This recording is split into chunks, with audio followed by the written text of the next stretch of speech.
thinking of going on vacation.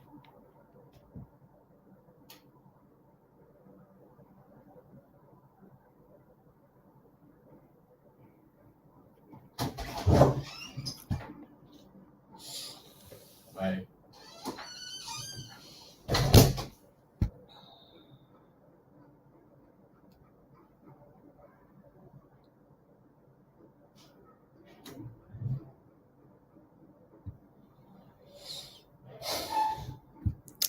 Hi everyone, waiting for you guys to join so we can start. This is Chevening interview preparatory live session. So come in with your questions, share with your friends because I'm going to be answering all your questions, okay? Introduce yourself in the comment section. I'm going to be seeing it. Let me know where you are joining from. Let me know what your name is. Let me know what country you are. What time is your interview? And when is your interview? Okay? I'm waiting and I'm going to be taking all your questions. So send in your questions, okay? I'm going to take as they come. I'm doing this session because a lot of people have reached out to me. Oh, Couscous, I want to do a mock interview. But as you know, I'm not going to be able to do mock interview for just everybody. It's not going to be possible. So I have decided to do this live session so that everybody can benefit, okay? So please let me see in the chat box, what is your name? Where are you joining from? Which country? I am in Nigeria and it is 12 o'clock here. Which country are you joining from? And what is the time there? When is your interview? Is your interview virtual? Is it physical? Arnold Banda joined from where? I don't recognize this flag. I'm sorry. Please write it out. Your interview is on the 9th of March. Okay, 9th of March is on Thursday. Oh, that's Malawi. I actually thought as much, but I didn't want to get it wrong.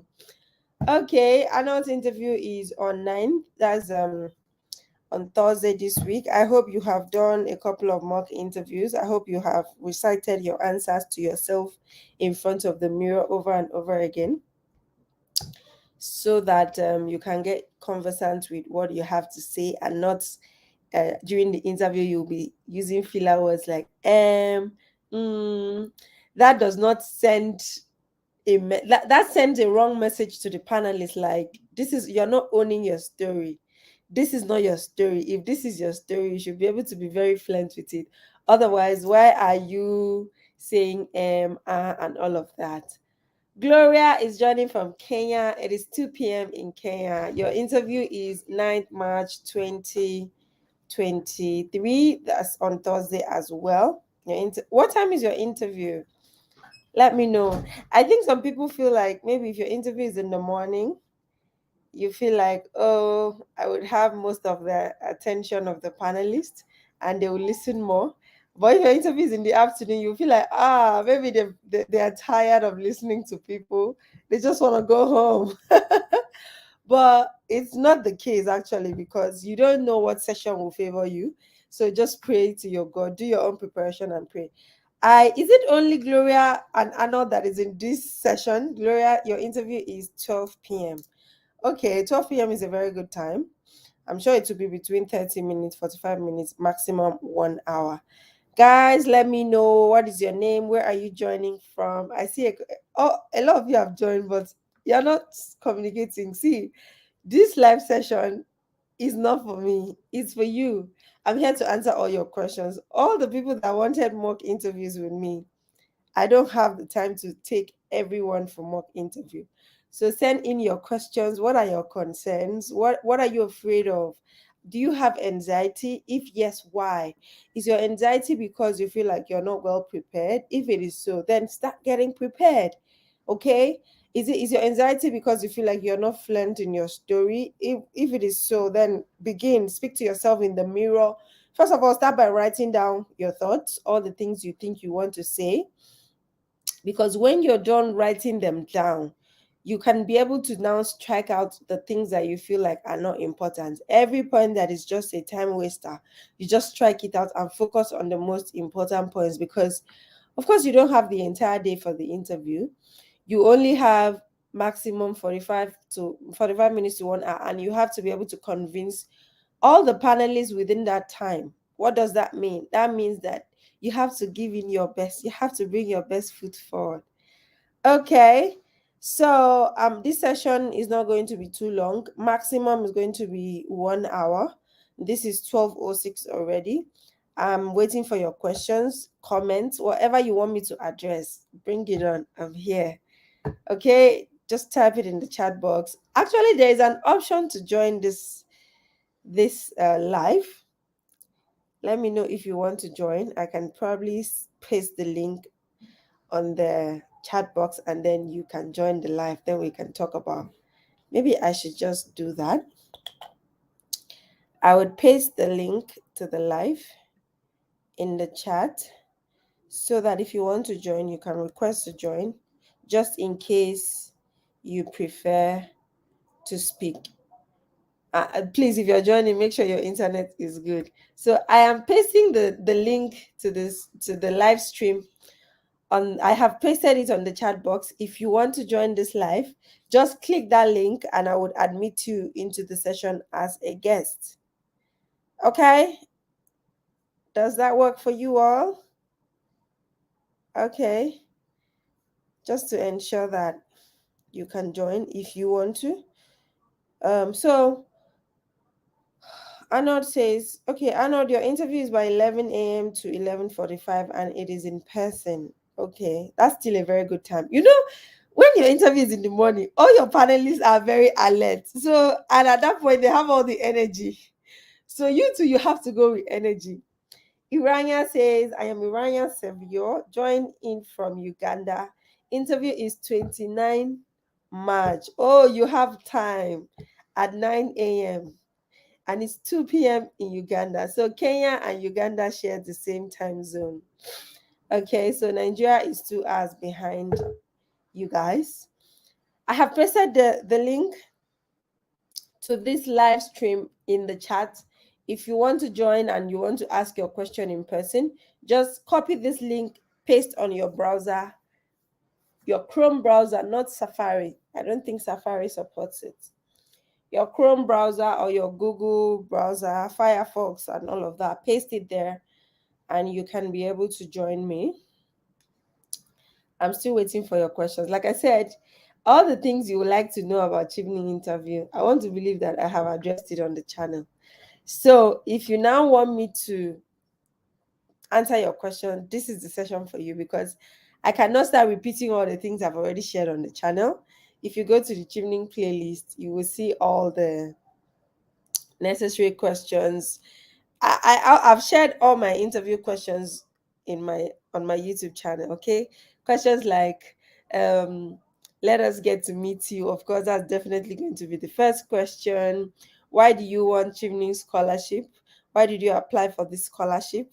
You know, why did you select the university that you selected, and how does it align with your previous academic experience and future career goals? Okay. And then questions like, can you give us your short and long-term career plans? Questions like, what are the challenges in your field? Questions like, why did you choose to study in the UK? Because even if you identify challenges in your field, you can get that knowledge in any part of the world other than UK to solve the challenges, right? Why did you choose UK? I've answered all those questions in the chat box. I've answered all those questions on my channel already. And I expect that you guys have watched the videos that I addressed those questions.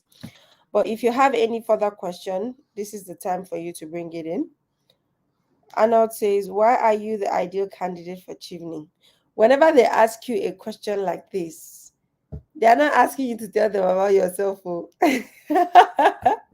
Let me take some water. When you are in an interview, any interview at all, whether it's scholarship or job, and they ask you, why do you want to join this organization? Or Why do you think you are the ideal candidate to be hired? Why do you think we should give you? Why are you the ideal candidate for Chevening scholarship?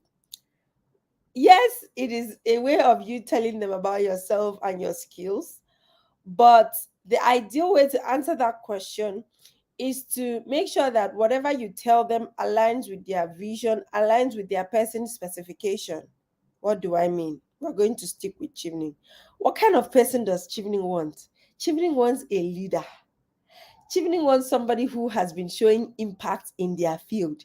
Chevening wants somebody who has been impacting and influencing other people's decisions, whether small, whether in a small community, in a small room, or in a larger kind of environment, in a larger platform. What kind of person does Chevening want? Chevening wants somebody who is able to network. Chevening wants somebody who is able to leverage on their network for a positive outcome. What kind of person does Chevening want? Chevening wants somebody who is able to identify the challenges in their field and knows how to resolve them and just needs the knowledge gap that master's degree is going to give that person. Chevening wants somebody who has an ideal career plan, an identified career plan. You get a short-term and long-term career plan. So whenever they ask you that kind of question, why are you the ideal candidate for Chevening? Your answer should show that you meet all the Chevening requirements, and not just saying, oh, I'm the ideal candidate for Chevening scholarship because I believe that I'm a great leader, I have been able to influence people in my field, I know how to network, I have clear-cut career plans. No, you are just regurgitating the requirements. They want you to show them with examples, right? Let me know. So the way this live session is going to work, you know that most of the live session on this channel, I have had guests, and I have also pasted the link to this stream, to this live, in the chat. If you want to join this live stream, copy that link, paste on your browser, and come in as a guest.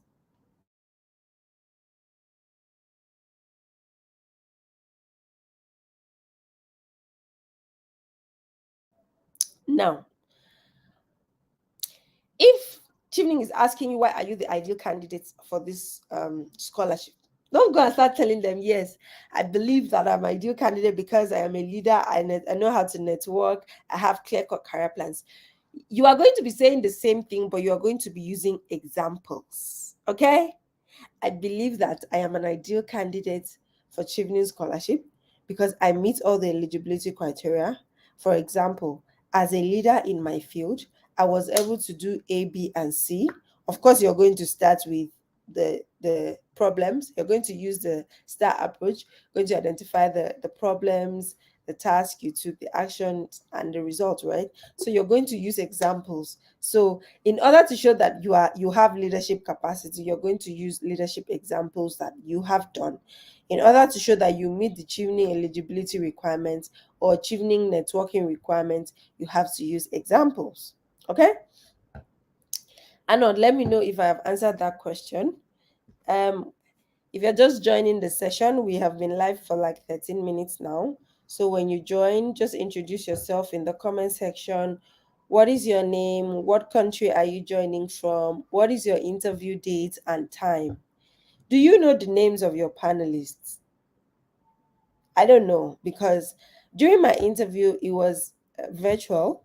So I had the opportunity to, in the team's invite for the interview, I saw other invitees that were my panelists. So I had the opportunity to do a little of Googling. I saw that one of the people was in my field, dispute resolution. So I should not go and misyan. If I go and say what is not, the person in my field will know. And then another person was a Chevening alumni. Another person was a member of the British High Commission. So let me know. This chat box is very slow. Arnold says, yes, you have answered it. Great. Is it only Arnold that is in this chat box? I will end this live. If you don't want it, I will end because my eyes are very sleepy. I've not slept well, if you can see. So if you guys are not really interested in the live, I can as well just go sleep. But I don't want to see emails like, Kus, come and give me mock interview, because I am not available. Except you want to pay me. If you want to pay me, I'll stay up at night to do mock interview for you. But if you're not gonna pay me, listen to this live now. Ask me all your questions now because when I go away, you're not gonna see me again. My name is Nshimiramana. Oh my god, I hope I not slaughter that name. Janine. Oh wow. From Burundi. My interview is scheduled on 29 March 2023 at 9 a.m. Burundian time. Wow. Because a lot of people that reached out to me said, because my interview is on 8 March, because my interview is on 9 March. I said some people have interview on 6 as well. I was like, I need to do this live today to help all those people. For all of you that your interview is 29 March, you are just bawling because you have all the time in the world to prepare.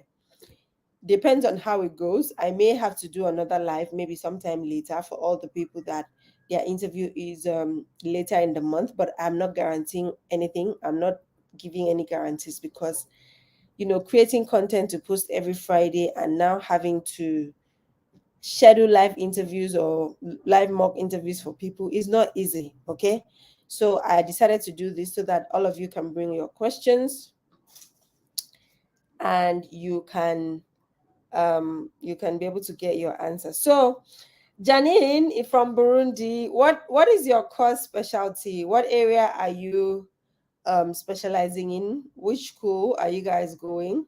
I know that Arnold is selected Manchester, Edinburgh, and Oxford. I know Arnold. So, which universities did you guys select, and what is really your first choice? Also, have you guys gotten your unconditional offers yet? I want to believe that all of you by now should have gotten at least one conditional offer. So, what about unconditional offer? Have you gotten it?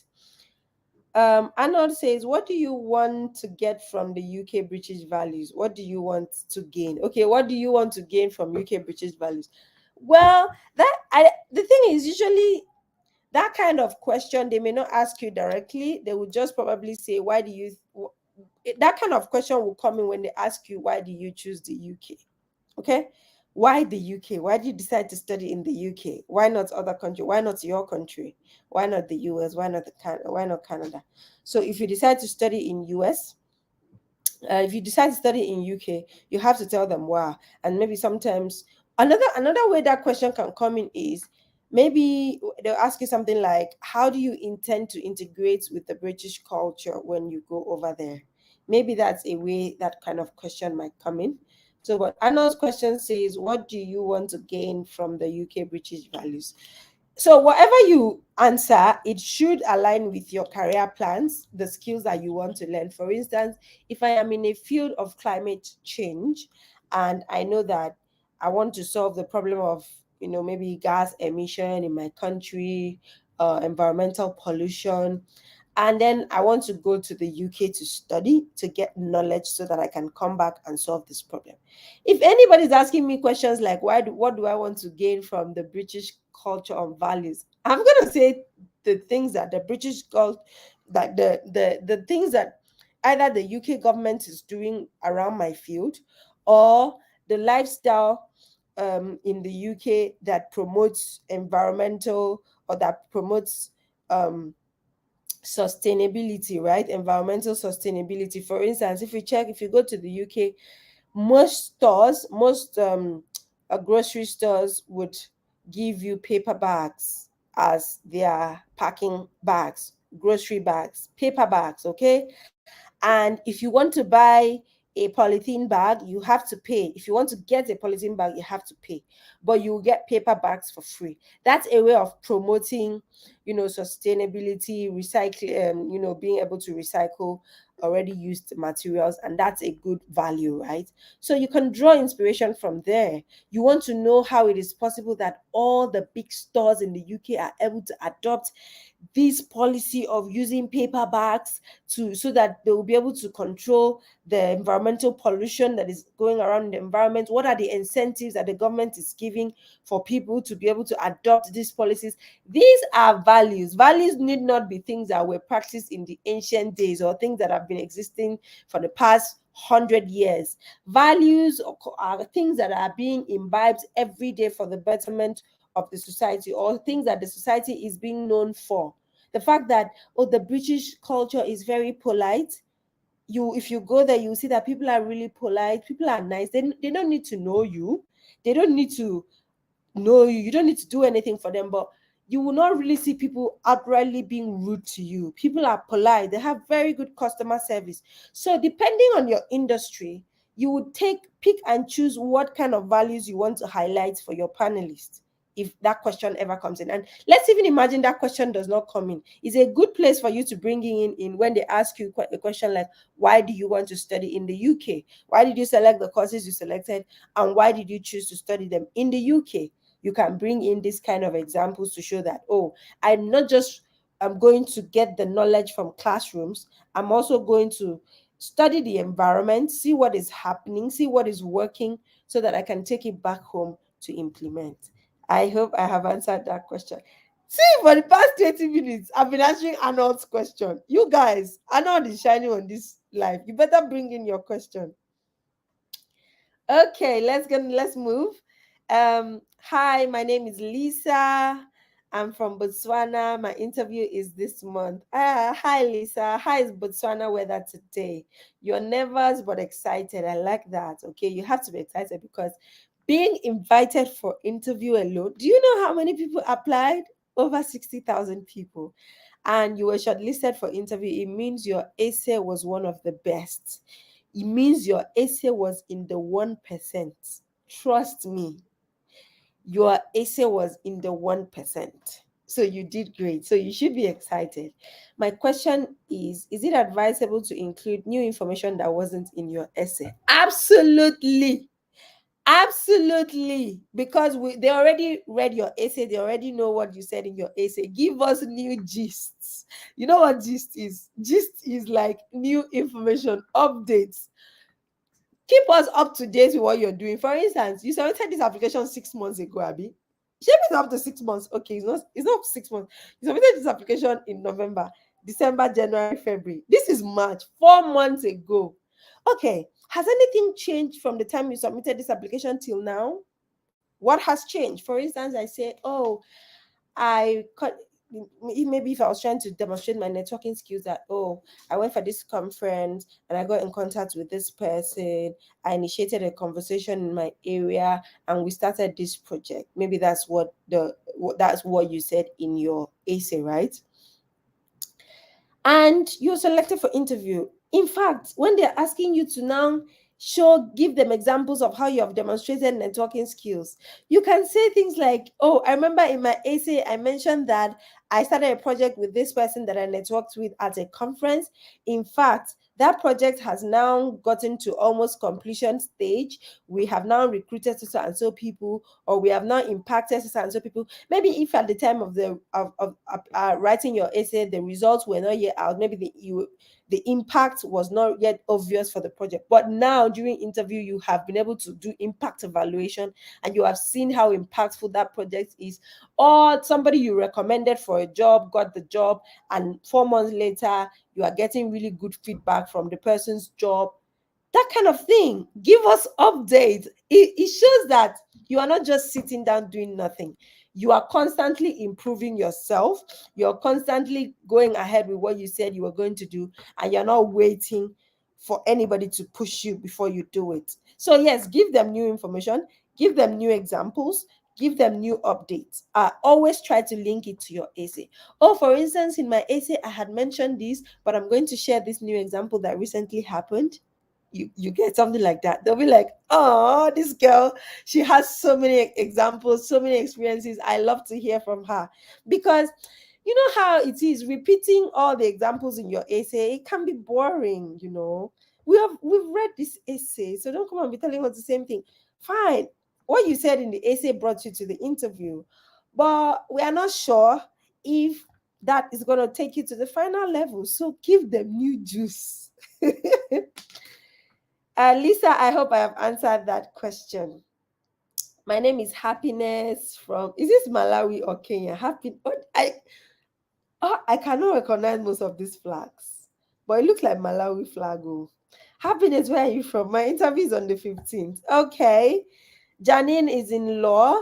I have chosen Sussex, Brunel, and Essex, International Human Rights Law. Oh, wow, that's really nice. Okay, so Sussex, Brunel, and Essex. Okay, none of these universities is in London. Abby, is Brunel University in London? I'm not sure. Okay, I wish you guys all the best. I have already a conditional offer from Sussex and Brunel. That's very good.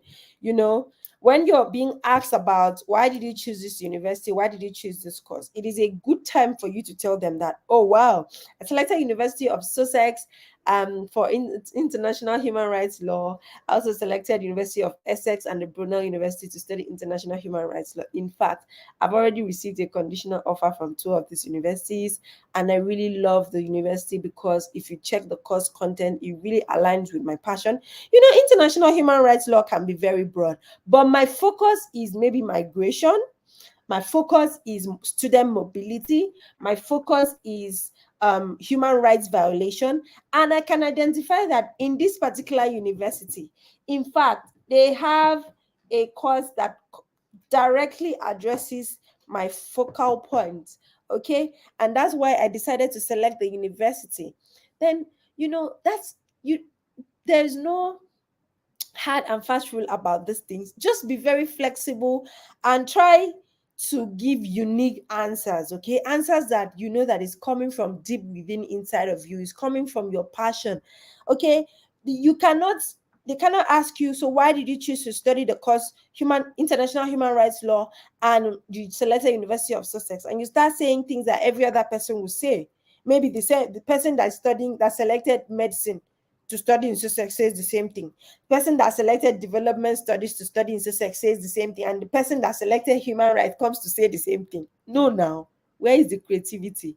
You guys are not owning your individual stories.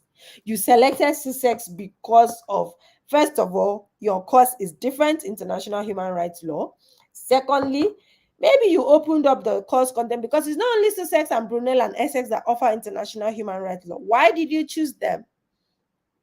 Why did you forgo other universities and decide that, okay, this is the one I want? In fact, that your first choice, even after selecting the three, you still decided that this particular university is my first choice. Why? It has to be something personal. It has to be something unique. That's what they want to hear. Stop telling them that UK has a good education system. They know. That's why they want you guys to come and study there.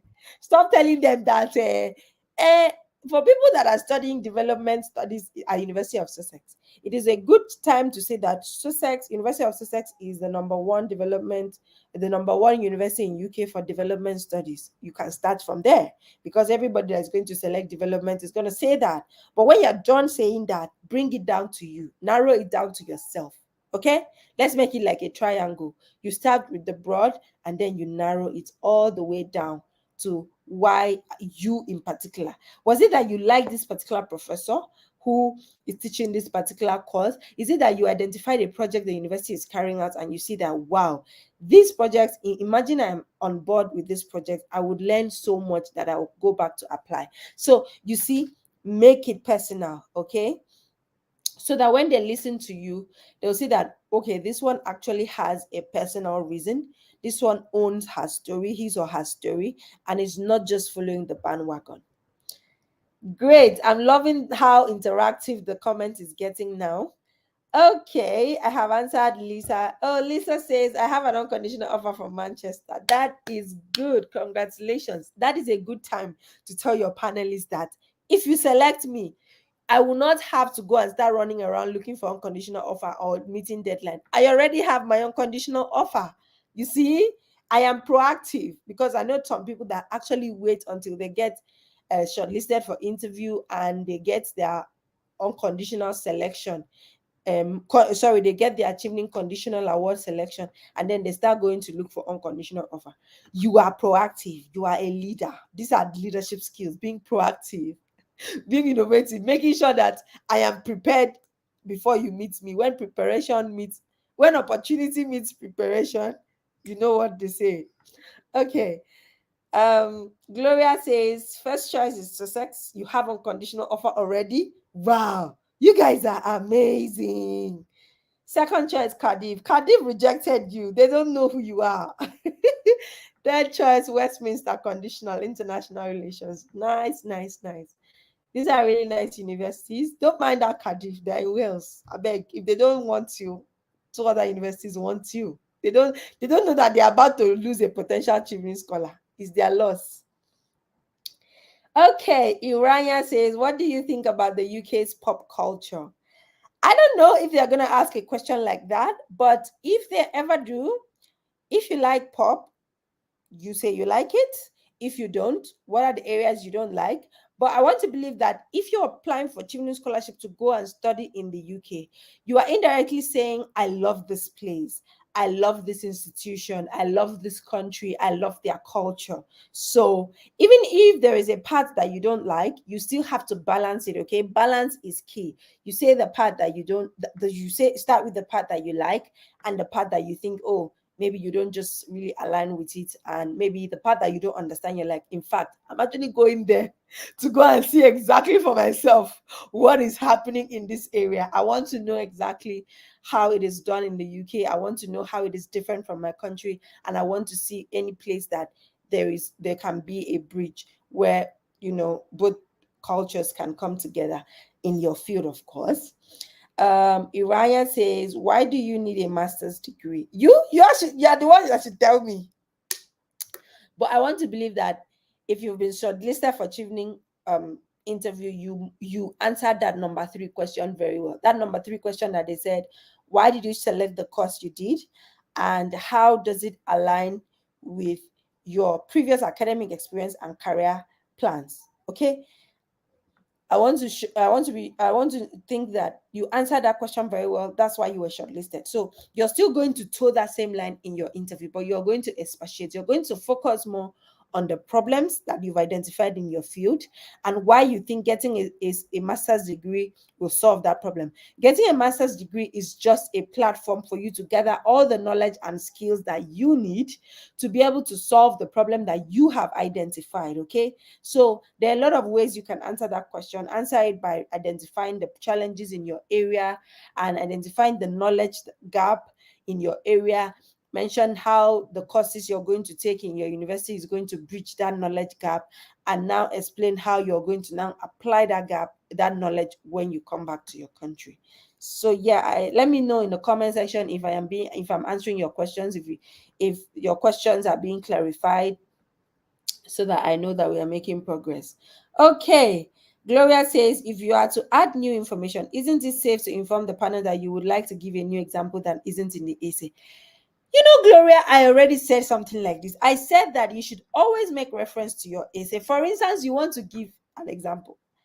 I said, let's say you had mentioned a project in your essay and you want to supply new information still on that project or even something different. You can start by saying, I know that in my essay I mentioned this particular project, and actually, after I submitted my essay, this particular project has moved forward and we have achieved this particular goal. We have impacted this particular number of people. That's like giving an update on the project. And if you're giving an example that is completely not in the essay, you could say something like, I gave like 3 different examples in my essay, but I have new ones that I would like to share, just because I want to give new examples to show that you are continuously in this leadership practice. Leadership is not a one-day thing for you. Leadership is your lifestyle. Networking is your lifestyle. So you always have examples to give. Okay? That's what I mean. If you decide to stick to the examples in the essay, I don't think it's a problem, but I think it's just good that you introduce at least 1 or 2 new information to make it interesting. If I already see it's like saying you're applying for a job.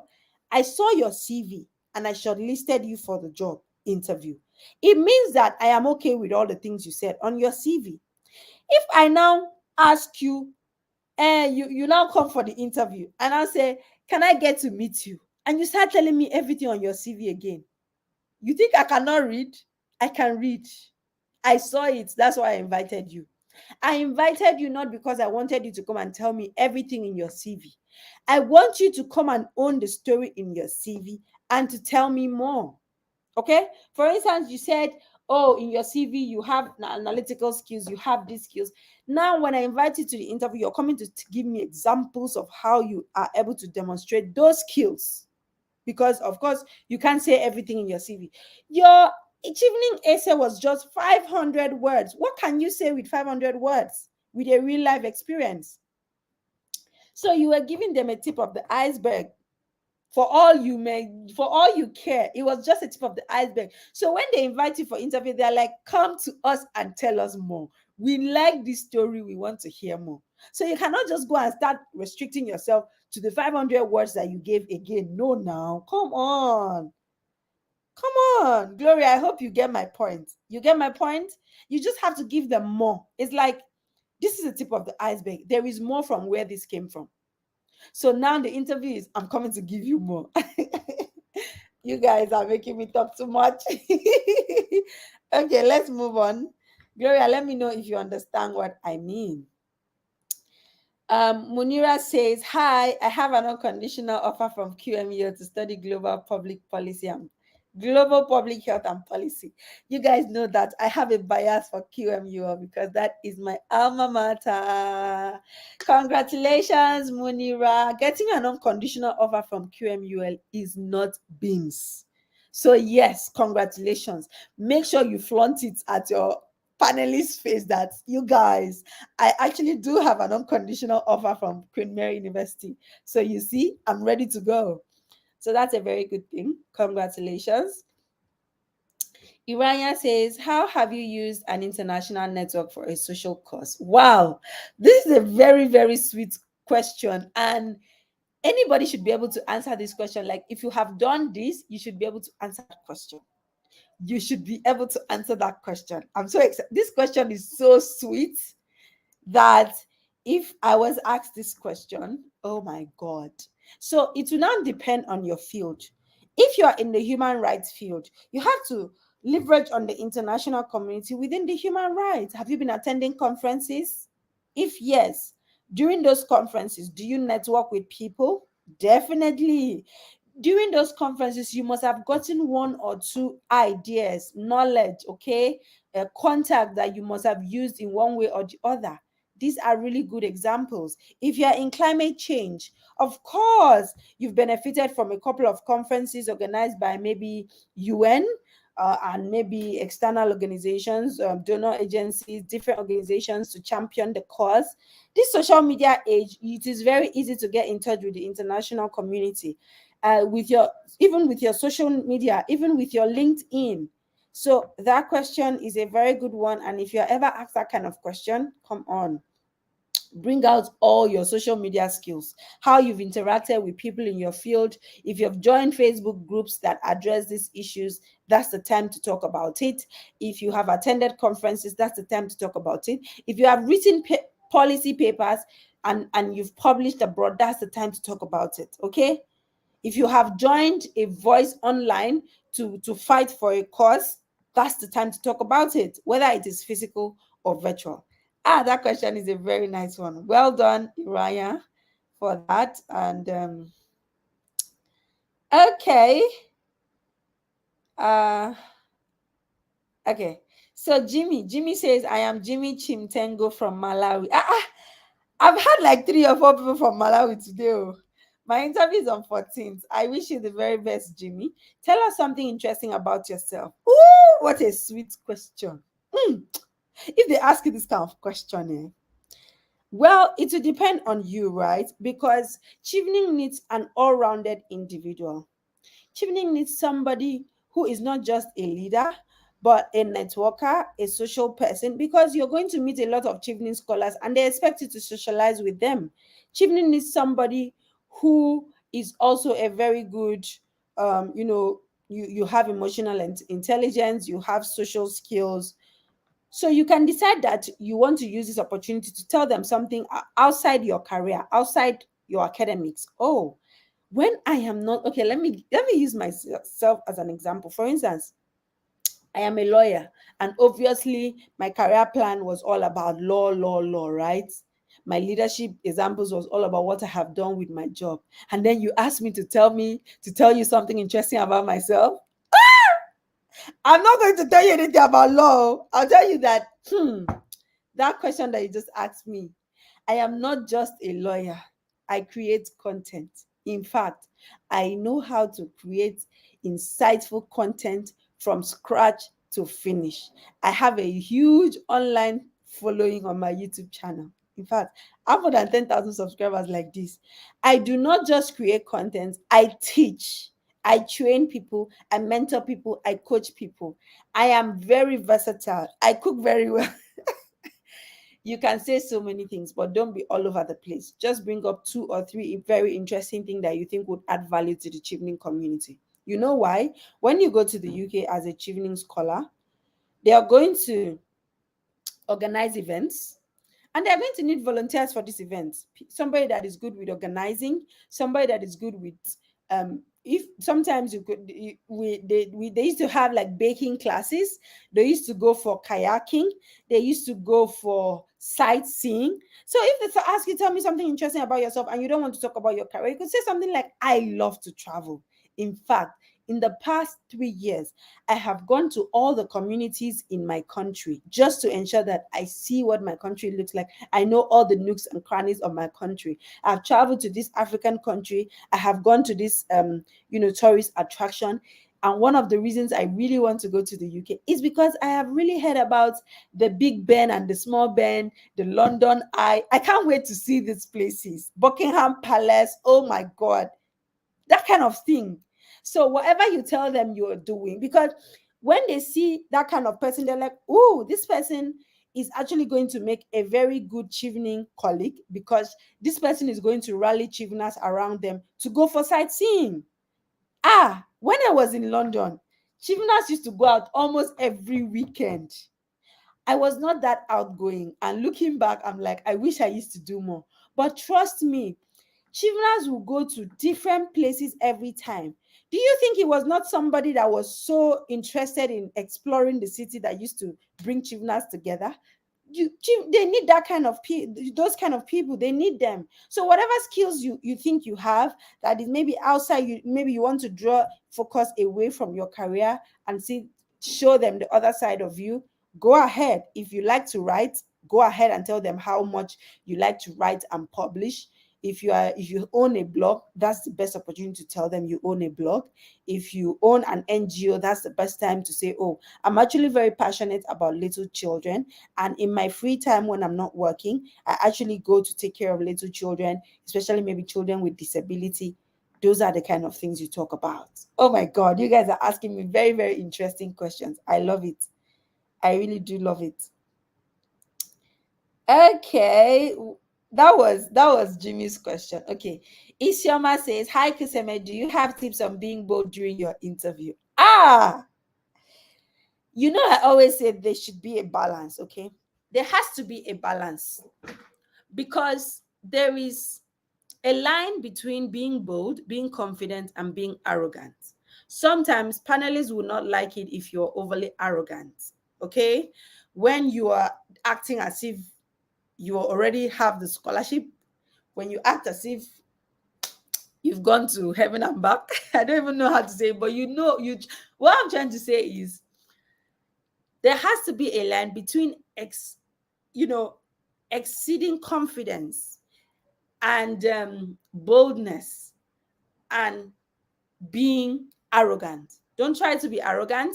Don't try to argue with your panelists. Don't try to talk above them. If they ask you to stop talking, it is time to stop talking. If they ask you to explain further what you mean, it is time to explain further. Don't talk at a very high pace that your panelists cannot keep up, because they have to be taking note, right? Don't also shout, don't scream at your panelists, and don't act like you know too much. If you know too much, you won't be asking to go for master's degree, and you won't be asking for a scholarship. So that's the aspect of not being too arrogant I want you to know about. Let's talk about being confident. Being confident is showing the panelists that you are convinced in what you are saying. You feel like what you are saying is right. You have done your research. Let me tell you, when you have done your research at the tip of your finger, when you have your facts correct, you will be confident in what you are saying. Let me give an instance. Remember at the beginning of this interview, I said that one of your panelists could be a professional in your field. One of your panelists could be a Chevening alumni. And one of your panelists could be an official of the British Council or British High Commission in your country. I remember there was one time they asked me, during my interview, they asked me, so after they asked me what are the challenges in my field, that I want to solve. I identified the challenges. And I said, oh, when I come back, I'm going to join this organization to continue to solve the problems in this area. And the person that was a professional in my field said, Kuseme, you already know that these organizations exist. They are already doing the things that you think you want to do. Why don't you just go straight to them, join them to solve this problem? Why do you think you must now go and first get a master's degree before you now come to solve these problems? Arrogance at that point will mean, no, I know what I'm saying. I'm telling you that they're not doing enough. I'm going to go and do and come back, and that's arrogance, right? And at that point, you're trying to make him feel like what he's saying is wrong. He's not wrong. What did I do? I said, you are completely correct. In fact, you are correct because that's the situation. These organizations are there. They are already working. My work, and for me, I have identified the fact that despite the fact that these organizations are there, these knowledge gaps still exist. And I want to believe that once I am able to get these knowledge gaps and I come back to join this organization, I will be able to improve the work they are doing. I will be able to add better knowledge, better values, develop better policies to help in achieving the goals that these organizations already exist to achieve. So don't go and be fighting your panelists or arguing with your panelists. Get your facts right. Get your figures right. Get your data right. I always encourage people to use data when talking.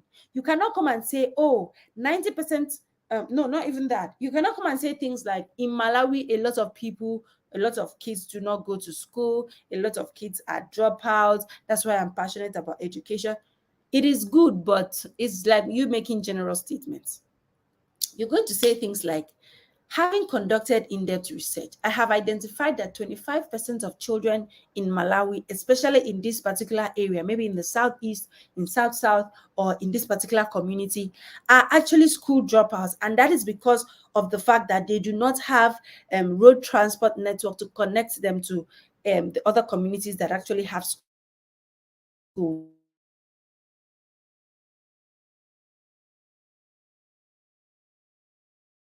Help these projects, and they have been able to help 5% of these kids back to school. Somebody listening to me think I know.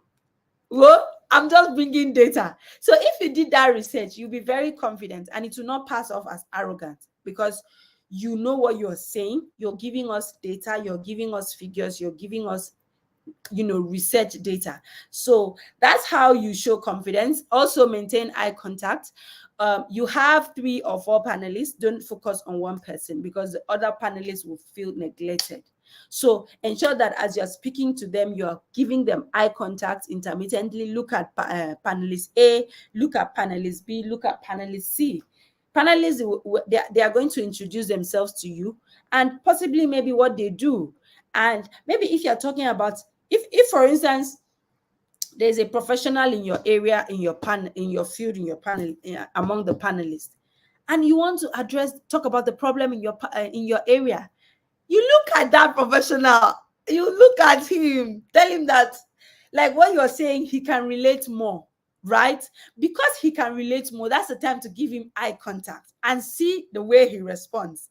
When he starts responding very well, that's the time to look at other panelists and also try to take your information to them and try to convince them. Because sometimes the other panelists are not in your field. They may not know what you're saying, but it is your place to really simplify what you're trying to say to them for them to understand.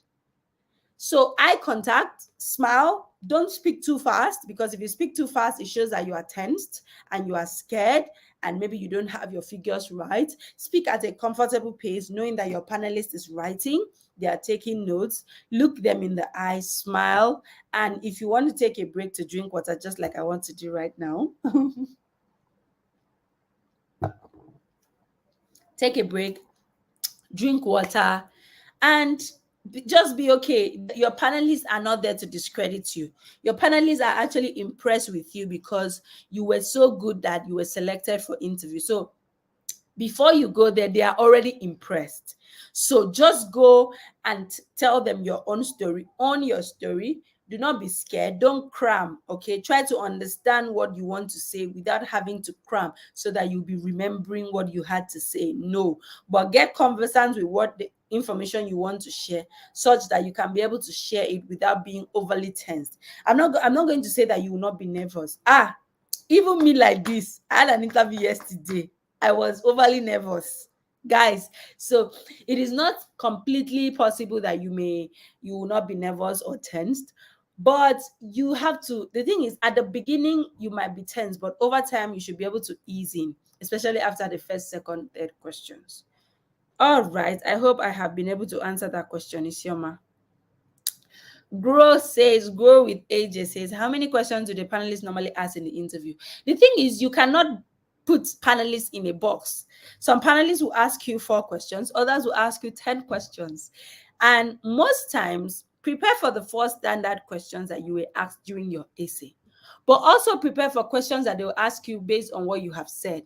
For instance, you say, oh, in 2021, I did this project in Malawi, and we went to meet the Ministry of Finance who funded the project and all of that. The panelists can decide to ask you, you talked about the fact that you got a funded project in Malawi. Can you share more information about that project? It is based on what you said. They are going to ask you for more clarification. So questions can come out from what you have already said that will even make it up to 10 questions. But it's definitely going to be around what you have said. I don't think you'll be surprised at all if you have gone through my Chevening interview questions on my channel. You shouldn't be really surprised because they're not going to ask you questions from the moon. They're probably going to ask you questions like, okay, apart from the 4 standard questions, they may ask you different other things like, oh, maybe who is your mentor, who is your career, how they put this question, who is your inspiration, maybe who is your mentor, whatever. Who do you draw inspiration from in your field?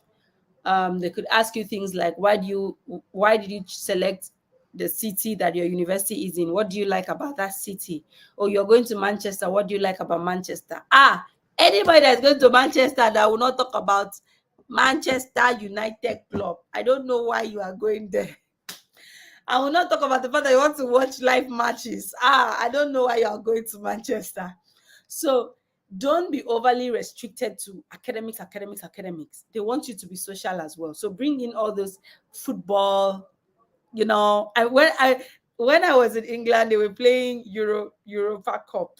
And I used to go and watch match every time England was playing. It was fun. So imagine bringing that kind of thing up. Oh, it's nice. They'll know that, oh, wow, you are not just a very academic minded person, you're also very social, and they need those kind of people. They need highly blended individuals, okay, all rounded individuals. Okay, another question they asked me how I intend to balance competing priorities, considering the fact that the UK master's degree is very hectic, and also as a Chevening scholar, I will have to attend different Chevening events. And how do I intend to balance the competing priorities? So yeah, I think that question usually comes up a lot. And I was able to use examples to answer that question by just telling them that, well, in my entire life, I have really never done one thing at a time, because while I was a student in uni, I was also very actively involved in student politics. I was a class representative, and I was also passing my exams. I was doing moot and mock trials. I was actively involved in student chamber activities. I was able to balance all of this. When it's time for classes, I focus on my classes. When it's time for extracurricular activities, I focus on extracurricular, and I did all of them so well with time management, such a way that I succeeded in all of them. I still graduated very well. I still won awards in the student chambers, in the competitions I attended. So I am used to being able to do different things at the same time by just prioritizing and giving more time to what is most important, and then the rest of the time you allocate it to other parts of your interest. Which other question do I think they used to ask scholars?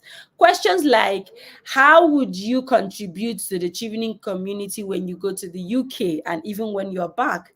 That question is a very important question because they want to see that they are not just giving you their scholarship as a selfish individual. Everything is not all about you. What are you going to give back to the Chevening community? Look at me now. I finished my program in 2021. This is 2023. I am still doing live sessions for prospective Chevening scholars. I'm giving back to the Chevening community. So they want to know that you are not just self-centered. You're not just focused on your own needs. You also are willing to extend your own knowledge to other people and to also help the Chevening network grow. Okay? Yeah, if I remember other questions I'm going to ask, I'm going to mention them. But I already said if you go to the Chevening playlist, you're going to see all the questions that I have addressed previously. Okay, so Munira says, what do you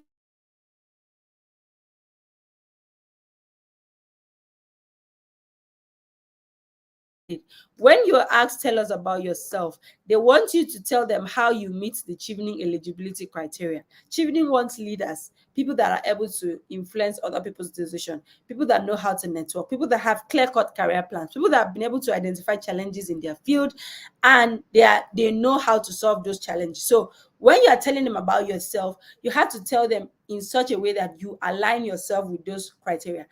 Okay, it's not a question to go and start narrating your life history. You start telling them that you are from this state. They don't care. You are from this local government. It's not important. You have how many siblings? Nobody cares. Your parents are from here. Mba, 0. It's not going to give you any score. We want to know, first of all, Chevening needs, in fact, before you're invited for interview, they have seen that you meet the 2 years work requirement. So it's not even needed.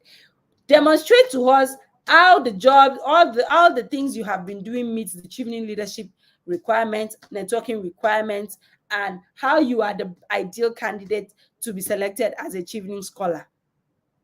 That's what they want to hear. Okay? When we are done with this live, you can start from the beginning to see exactly how I answered that question, because I started with that question because that's definitely going to be your first question. Okay, Eluid Wandara says, my first 3 universities rejected me, but I have one unconditional and one conditional offer for other 2 universities. That's very good. That's resilience. Okay, if the 3 universities rejected you, but all of a sudden you now have an unconditional offer and a conditional offer, then during your interview, just tell them that you were not able to get into the universities that you selected, but however, you have gotten to admissions from 2 other universities and you want to substitute. That is very easy. It's easier to substitute when they see that you have an offer from this university than when you don't. Eliud says, if I am asked about the courses or universities I choose, should I talk about those who rejected me? Watching you from Kenya. Okay, Eliud, the thing is, when they ask you, why did you choose the universities that you choose and the courses that you choose, you start off by saying, oh, I selected in my application, I selected University of ABC to study XYZ. However, I wasn't able to be offered admissions into this university, but I was able to identify other universities that offered the same course. And I actually do have admissions from this university. That is University of ABC and XYZ. I have an unconditional offer from this university and I have a conditional offer from this university. Now, going back to why I chose this course. I chose this course because you start talking about it. And then you have decided that these subsequent universities that you have gotten admissions for will still give you what you want at the end of the day, because you've gone through the course content and you've seen that they closely align with all the things that the other universities that you previously selected in your application you would have offered you. The good thing is you already have the unconditional offer. So that's like a no-brainer. Okay, you're not going to struggle, because once you tell them that, oh, I do have another university that I have an offer, they will just write it down. Okay, what's the name of the university? They just write it down so that they'll substitute it for you. So yeah. How do you, Irana says, how do you plan to distinguish yourself from the rest of the Chevening scholars? Ah, what a question. Very good question. That is a very good question. When they ask you that kind of question, this is the time for you to now personalize the answer. Who are you? What do you like to do? What is unique about you? For instance, I know that a lot of people belittle their skills that you don't think is anything. You know how to cook? Chevening has cooking classes. In fact, I know that Chevening organizes a lot of events for scholars within the city. And in fact, because I love to cook and I am from Kenya, I'm going to teach Chevening scholars how to prepare pilau in one of our vocational classes. I heard a Chevening scholar told me that she learned how to bake a cake in one of the Chevening classes, and I am so ready to teach Chevening scholars how to know how to prepare my local dish. I love to play video games. I'm going to try to see how to collaborate with other Chevening scholars to develop a video game to solve this particular policy problem. When the more people play this game, the more information they are going to get. This game is going to be like a platform for people to get information. So I'm going to ensure that I bring my passion, which is playing video games, and I connect with people who are good with video games development, and we come together to make this work. Okay, another thing, how do you plan to be different from Chevening scholars? I love to teach in my spare time, and I also see that a lot of us as Chevening scholars will be going to the UK for the very first time, and I understand how challenging it would be to go to a new country, start a new life, and just get everything going. I know that a lot of people, it will be challenging for a lot of people, and I know that Chevening community is very, very present for scholars. I will be one of that colleague that you can call upon at any time. I would be one of those colleagues that would encourage other scholars to take up private tutorials. We would teach ourselves, we would have private classes, just to ensure that as scholars we are successful together, because we all came in together and we cannot leave any of our scholars behind. I would be that scholar that would be very reliable. I would be that scholar that would relate with everybody around me that I know, and I'll be that scholar that will connect all the Chevening scholars from Malawi, all the Chevening scholars from South Africa. I would be that person. See, guys, these things are not technical. Just think, what is making you different? See, you are not like any other person. If you like, all of you study, if you like, all of you study development studies in University of Sussex, you are still not the same. You have your unique features. Bring it out. You're different. You're special. Okay? So just bring it out, and if you don't know what to say, think again, look back. What is it that people really like about you? What do people say you really know how to do best? And how are you going to be able to use that thing to help the Chevening community? Go for it. I hope I have answered that question. Happiness says, do we still apply the STAR approach in answering tell us about yourself? And if so, how do we go about it? Yes, you should apply the STAR approach. For instance, if you're trying to tell them, because I already said that you should, to answer that question, aligning all your skills and aligning yourself to the eligibility requirements of Chevening. Okay, so you say, I consider myself a leader. My name is Kusema Ise, and I am a lawyer. I have been working in the area of dispute resolution for the past 5 years. I consider myself a leader because I usually identify problems. For instance, in 2013, in my work, I was able to identify this particular problem, and I approached the management team. I developed a proposal. We took these steps, we took that steps to solve that problem, and the feedback has been very good. So that's why, and I continue to do this in my day-to-day work, including in my immediate environment. That's why I consider myself a leader. I also consider myself a networker because I've been able to leverage on my network to solve so and so problems. For instance, in my community, there are a lot of people who have dropped out of school.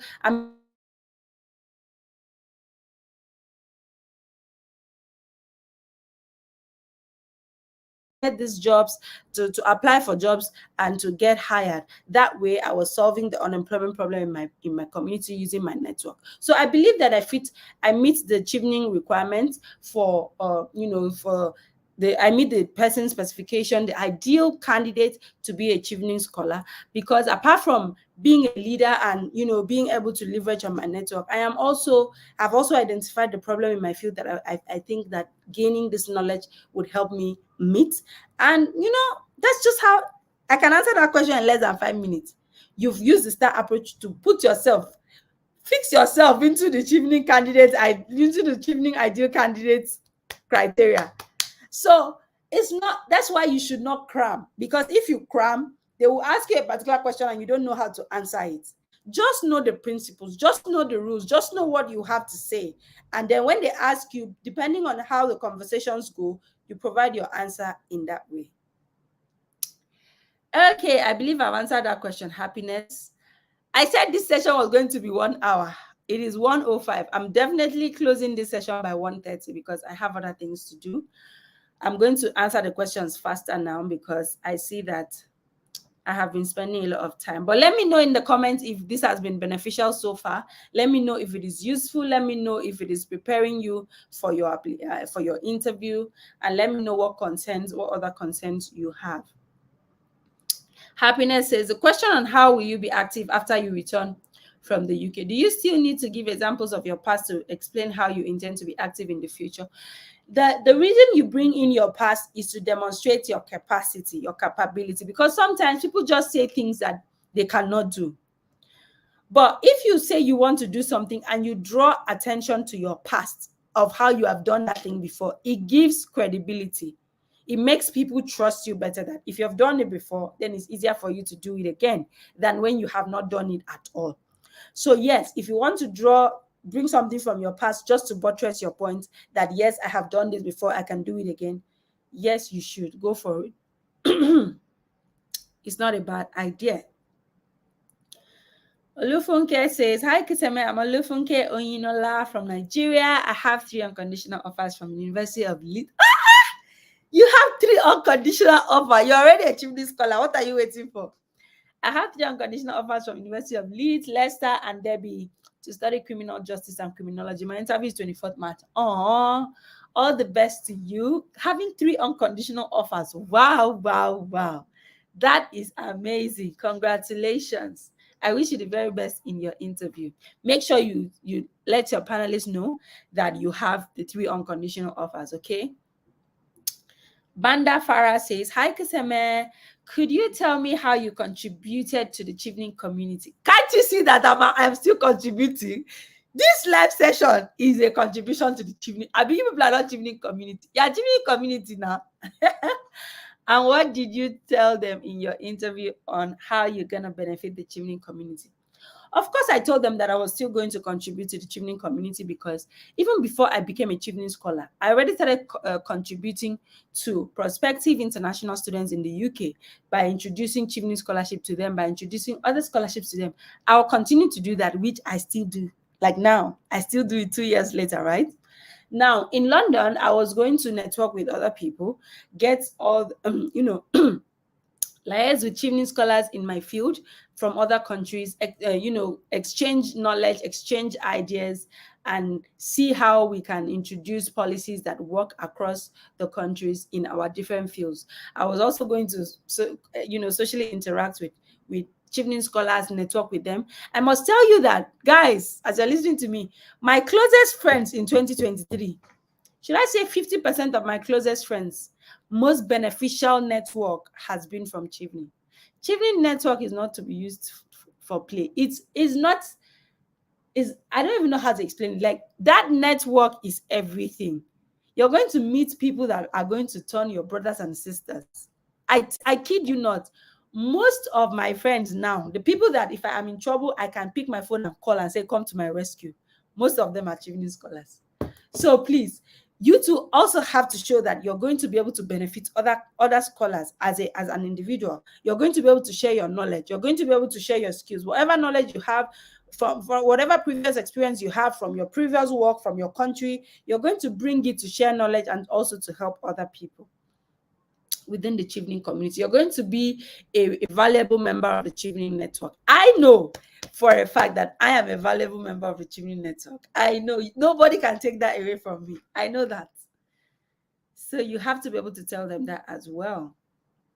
Olufunke says, please, are there particular preferences for candidates who have received awards for what they do? I hear some scholars talk about awards and big recognitions, and that's intimidating. I don't think you should be intimidated, okay? Before you were shortlisted for interview, they saw something in you. Chevening is an organization that recognizes that life is in stages. You would see scholars that are 60 years, 50 years, 40 years, 30 years. An achievement of a scholar that is 40 years cannot be the same achievement of a scholar that is 25 years. Of course, a scholar that is 25 years just got out of school and has just worked for 2 years and then got Chevening scholarship. You don't expect that person to come and say, I have gotten all these awards and awards. And they recognize that. That's why they give scholarship to a blend of individuals. You see the old, the young, the middle class. You see everybody. So I don't think you should be intimidated. I think I felt the same way when I was preparing for my interview, because I saw a lot of people had achieved so much, and I was like, what am I going to do? But the thing is, they understand that you are just starting out, and it is not possible for you to accumulate so many awards and honors if you're just starting out. And then you may do something and you're not recognized. Does that mean that you're not actually doing it? That's why you have to be the one to share your own story. So don't be intimidated. That does not actually determine anything, to be honest. You're telling your own story. They're not comparing you with others. They are judging you based on what you tell them, based on the qualifications they see, based on what you tell them, and they're going to score you like that. And when they are done scoring during the interview, they will take the highest scorers. If they say they are taking 100 people this time and 200 people made high scores, they will maybe lift the scores a bit higher so that they can get the shortlisted candidate. But it's not going to be because you've gotten awards or it's just going to be, is this person meeting all the requirements of Chevening? Is this person's career plan really outlined? Is this person's challenges really outlined? Does this person have a track record to show that this person can solve these problems or do the things that he or she claims he or she would do? Okay. Eloise says, do Chevening care whether you graduated with second class, lower, or first class? And will they have an academic papers during interview? No academic papers. Chevening does not ask you of your academic qualification, do they? Chevening is a leadership scholarship. And if they say we need 2 years work experience, it means they are shifting their attention from academics. The only reason Chevening wants you to have academic excellence is that they want to know that you can pass a master's degree in UK, because UK master's degree is very hectic, right? So they want to know that you can go through a hectic master's degree in UK and you can graduate successfully within 1 year. That's why they want to know your academic capacity, academic excellence. Otherwise, it is about your leadership qualifications, your leadership skills, your work experience, what you have done. Okay, Isioma says I answered the question. Okay, thank you. What do you want to learn during your master's? You are a successful person, as you already discussed. So why master's or another master's? Exactly. All of you that already have master's degree and you want to go back to do master's, you should be answering that question. Don't ask me, because you married that you want to go back to go and do master's. Why? There has to be a reason. Maybe you still identify a knowledge gap. Maybe you see a new technology that is being applied in UK and you want to go study it. See, let me tell you, you can never get enough knowledge, and no knowledge is wasted. Yes, you already had a master's degree. Yes, you already have this knowledge, but no new knowledge is wasted. Knowledge is not constant. Information is not stagnant. Things are revolving every day. We are in the digital age. The way we used to do things 2 years ago is not the same way we do things now. New knowledge is needed. You need to always update your skills. Even to be a good professional, you have to keep on taking professional development. So this is part of your professional development, to sharpen your skills in your career, to update your knowledge, and to get, updated information in your field, so that you can go and solve the problems. Because even problems that used to be 5 years ago are not the same problems now. Yes. So you still need that updated knowledge. Even if you have a PhD and you decide that you want to go back and do masters in this particular field, you have the right to do that. Because if you've identified the fact that this knowledge is going to help me, then you should be able to go for it. But yeah, you have to be able to convince them, communicate to them in that way so that they see. All right. Benjamin says, please, I haven't received any response from my university yet, but I will go for my interview on the 8th March. Please, how should I go about it if I am asked about whether I have an offer from university? Oh, you just told them the fact that you have applied to a university and you have been told that feedback time is within a month, and you are still expecting feedback from your university.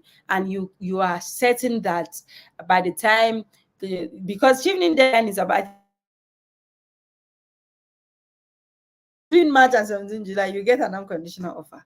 So that is not a problem. To be honest, even if you do not have any offer, it's not going to affect the outcome of your interview, because they need unconditional offer much later, not during your interview. They need it after they have actually conditionally selected you as a scholar. So not now. So don't worry, you can still you can get your unconditional offer later. Okay, Munira says, very insightful. Thank you for your time. Thank you, Munira, for joining. God's Power says, please, how do I know the main panelist who probably is in my field? Oh, the thing is, they would introduce themselves, okay? They would introduce themselves when you meet them. Oh, my name is Kusame. I work with British High Commission. My name is ABC. I work with so and so, you know, that kind of thing, okay? Don't worry. And if they don't tell you, then it's not important. But based on the kind of questions a particular panelist asks you, you will know if this person is in my field or not. By the time that panelist starts asking you technical questions in your field, you already know that this person is in my field. You get? So yeah, but what your aim is to go in there like nobody is in your field. Because if somebody is in your field, it's actually very easy to communicate to them. But if somebody is not in your field, you have to be as simple as possible to communicate what your intentions are, what your motivations are, what the challenges in your field is, so that that person who is not in your field would actually understand. That's the essence. So go in there thinking, everybody don't know what I'm doing. I have to be the one to communicate to them what I'm doing and why it is important. Okay, God's Power. I hope that is clear. Isioma says, thanks, Couscous, for your labor of love. You are welcome. You are very welcome. Olufunke says, thank you so much for your answers, Kuseme. You're amazing. Thank you so much, too, for joining. Lee says, thank you, Couscous, for your contribution and support. When asked about alternative plans, if the Chevening interview does not go through, how best can one respond to this? To be honest, I don't think that this kind of question is to discredit you in any way. You can choose to say that, oh, I really hope to get the Chevening scholarship, but if I am not able to secure the Chevening scholarship this year, I would go back and see what I did not do right, see what I can improve, so that I will submit a stronger application next time to be selected as a scholar. Or you can say things like, I have been saving a little bit, and although I really need the scholarship because it will make things really easier for me to achieve my goals without having to really affect me financially, I was also saving and hope that if I'm not able to secure Chevening, I would probably take from my savings and also get in touch with the university to see if I can access internal funding. The scholarship organization or the panelists are not there to put you in a tight corner. They know that if you're applying for a scholarship, there's a high chance that you also apply for another scholarship. They also know that you have alternative plans. Well, if Chevening cannot allow you to achieve your aim this year, it's either you're going to do something else or you're going to achieve your aim with or without Chevening. So that question is not going to actually be used to discredit you in any way. So just share your plans. Have you applied for other scholarships? You can say that. Have you been saving some money so that you can apply as a self-funded student? You can say that. Are you going to take a break and reapply, as reassess your application and then reapply to know that, to see that you have a stronger and better application next time? You can say that as well. Okay, Iriah says, tell us a time when you have to make an unpopular decision. I think this question used to come out too. When they say, tell us a time when you had to make a difficult decision, an unpopular decision, a challenging decision. So yeah, just use experience at work. Maybe you had to do an event and you had to fundraise and it was very difficult and you decided to take from your personal savings. That's a very difficult decision. Maybe you had a different view from your manager and you were very convinced that of your manager was wrong and you were correct. How did you go about it? Share. Maybe you are a leader and your colleagues did not agree with you. You're a team lead, your colleagues did not agree with you. It was a difficult time. Maybe you had to fire somebody and you really liked this person, but you really had to do it.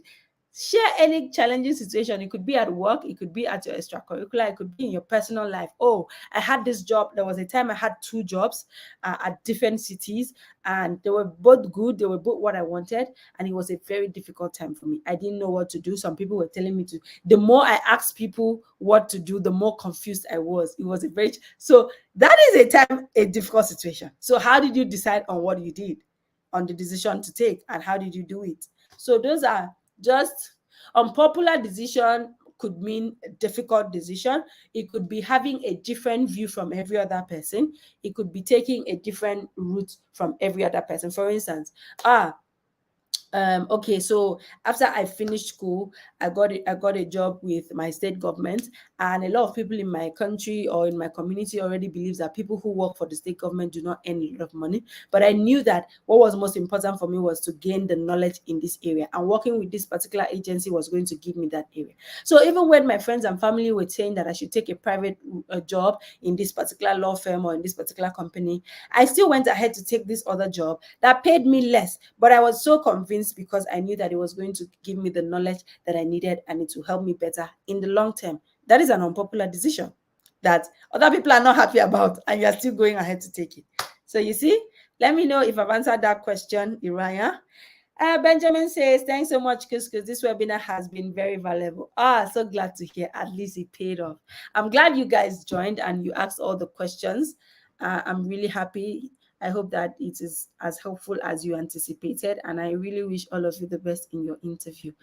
Okay, Grow with AJ says, thank you so much for doing this. This is very detailed and valuable. You are a gem. Thank you. Your nice comments are really, really making me happy. Thank you so much. So that's my last question. I've not seen any other question. So we're wrapping up. I want to believe that I have addressed all your concerns. If you have any last minute concerns, just put it down in the chat box. Otherwise, we are going to bring this session to an end because it was supposed to be 1 hour, but it's 1 hour, 20 minutes now. So yes, let me know what you learned in the comments. Thank you, Chikusema. I learned a lot. That's from Janine. Thank you, Janine. Eluid says, is the stipend given by Chevening enough to sustain you in the UK? Absolutely. Absolutely. So it's different for those who have family, right? Because if you are traveling to the UK with your family member, maybe your partner or your kids, of course, the Chevening stipend is just for one person. Now, the London living wage is I think if you go to UKVI website, you're going to see how much the government proposes you need to show as proof of funds for 1 month. I think it is £1,270 for London. But if you're staying outside London, it's usually around 900 and something. Chevening stipend is usually above that. So yes, if you are alone, it's definitely going to be enough for you. When I was in the UK, I did not work for the first 2 terms because I was doing YouTube. YouTube takes a lot of my time. I was studying and I was doing YouTube. So I couldn't work and I was living on Chevening stipend. You can decide that throughout your time in UK, you're not going to work. Chevening stipend is enough for you. But if you know that you need savings, you need a lot of money, because when you go back to your country, you're going to be spending a lot of money. Your lifestyle is going to change. The house you probably lived in before you traveled, you come back and say, oh, I don't want to live in this house again. And you want to get a bigger apartment. You want to get a better car. You want to live a better life. So your standard of living will automatically raise when you come back to your country. So you have to start saving. So I was saving from my Chevening stipend, and immediately I was able to take up jobs. I worked my ass out just to ensure that I saved enough money so that when I come back to the country, it will not be very difficult to settle in. And trust me, that money really came in handy for me. You don't want to know. That money really came in handy for me. So I would advise you from day one when you enter the UK, because Chevening is going to give you arrival allowance. Arrival allowance would help you buy all your winter jackets, your beddings, everything you need to settle in. When you start receiving your stipend, start saving up. Start saving up every month. If you want to save £100 or £200 from it, save. Because at the end of 12 months, when you look back and see that you've been able to save a lot of money, then you know that if I get back to my country, it will help me settle in the first 3 to 6 months. Trust me, you will not regret it. Take it from me. Okay. Arnold says, Couscous, you're amazing. Thank you for doing this. It is selfless gesture. Thank you. Thank you so much, Arnold, for your kind words. Liz says, thank you so much, Couscous. You have a very lively spirit and evidently a big heart. Oh, thank you so much, Liz. Thank you so much, guys, for joining this session. I really wish you the best. I just prepare. Make sure you prepare. Don't be overly tensed, okay? Whatever calms your spirit down, calm it down. I did an interview with a Chevening scholar that says, he was talking about his interview experience. That was the last live session I did on the channel. So if you go to the channel, you check the live session I did. It was a Chevening scholar sharing his interview experience. He also shared his interview questions. Okay, he was telling me how that interview morning, that going to the gym calms him down. So he went to the gym to calm himself down. And when he went into his panel interview, in order to break the ice, he started sharing things about his country, what the government was doing in his country, and how he actually went to the gym to calm his nerves, and they were all smiling. That way you are easing in, okay? You just break the ice, smile, do something that will make you not so tense. These people want you. That's why they invited you for interview. If you are not good enough, they wouldn't have invited you. So they are not there to shoot you in the leg. They are only there to bring out what you have more inside of you. So don't be scared. Prayer is part of it. Pray as if the outcome of your interview depends on your prayer, and study as if the outcome of your interview depends on your preparation. Okay, there is always a God factor in everything. Do not leave God out of it. And to be honest, even if you go for the interview, you're giving your best and you are not selected, just know that you did your part. And trust me, this experience alone, you have gained so much lessons that is going to help you in every other opportunity that you're applying for. So even if you do all the things you have to do, and at the end of the day you are not shortlisted, first of all, if you now want to apply for Chevening scholarship again, you're going to submit a far better application. Secondly, it's going to change your mindset about a lot of things you do. How you do things, how you write applications, how you interview is going to change, and you're going to take a lot of lessons out of it. Okay, so don't feel discouraged. Don't feel discouraged if at the end of the day you are not selected. There are people who apply multiple times and then maybe they get selected at the third or fourth time. Other people just move on to achieve their goals through other means. But what I want you to know is that this experience alone has helped you in every other aspect of your life, because it has helped you with discipline. Imagine all the essays you had to write just to apply. It has helped you with hard work. You put in all the work to apply to 3 universities. That is work. And then you wrote such outstanding essays that you're already shortlisted for interview. You are preparing for interview. You are joining this live session. You're watching YouTube. Do you know what that has done to your character? It has polished you.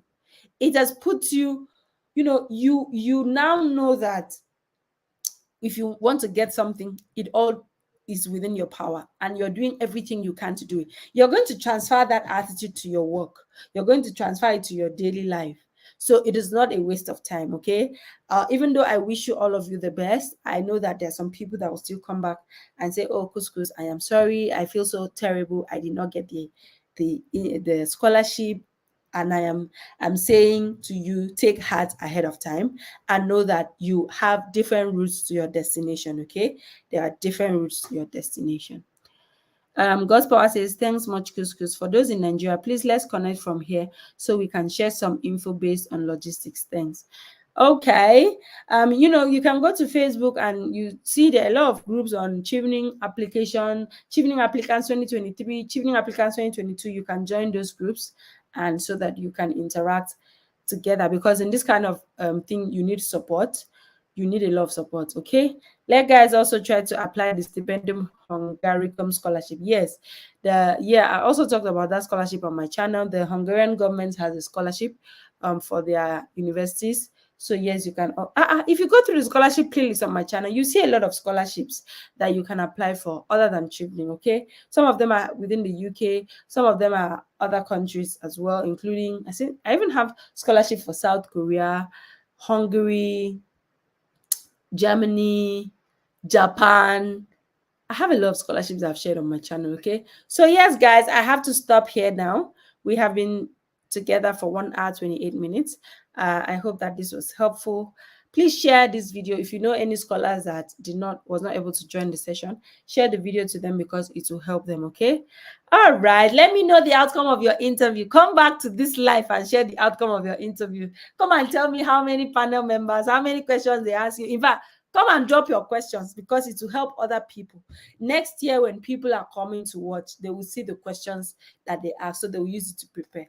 At least you will help other people. Okay, all right, I'll catch you guys later. Bye bye. Bye bye bye bye bye bye bye bye bye. Bye bye bye bye bye. Subscribe. Oh, you did not subscribe since Louis. No, I'm suspecting you. You have to subscribe. Oh. You have to subscribe.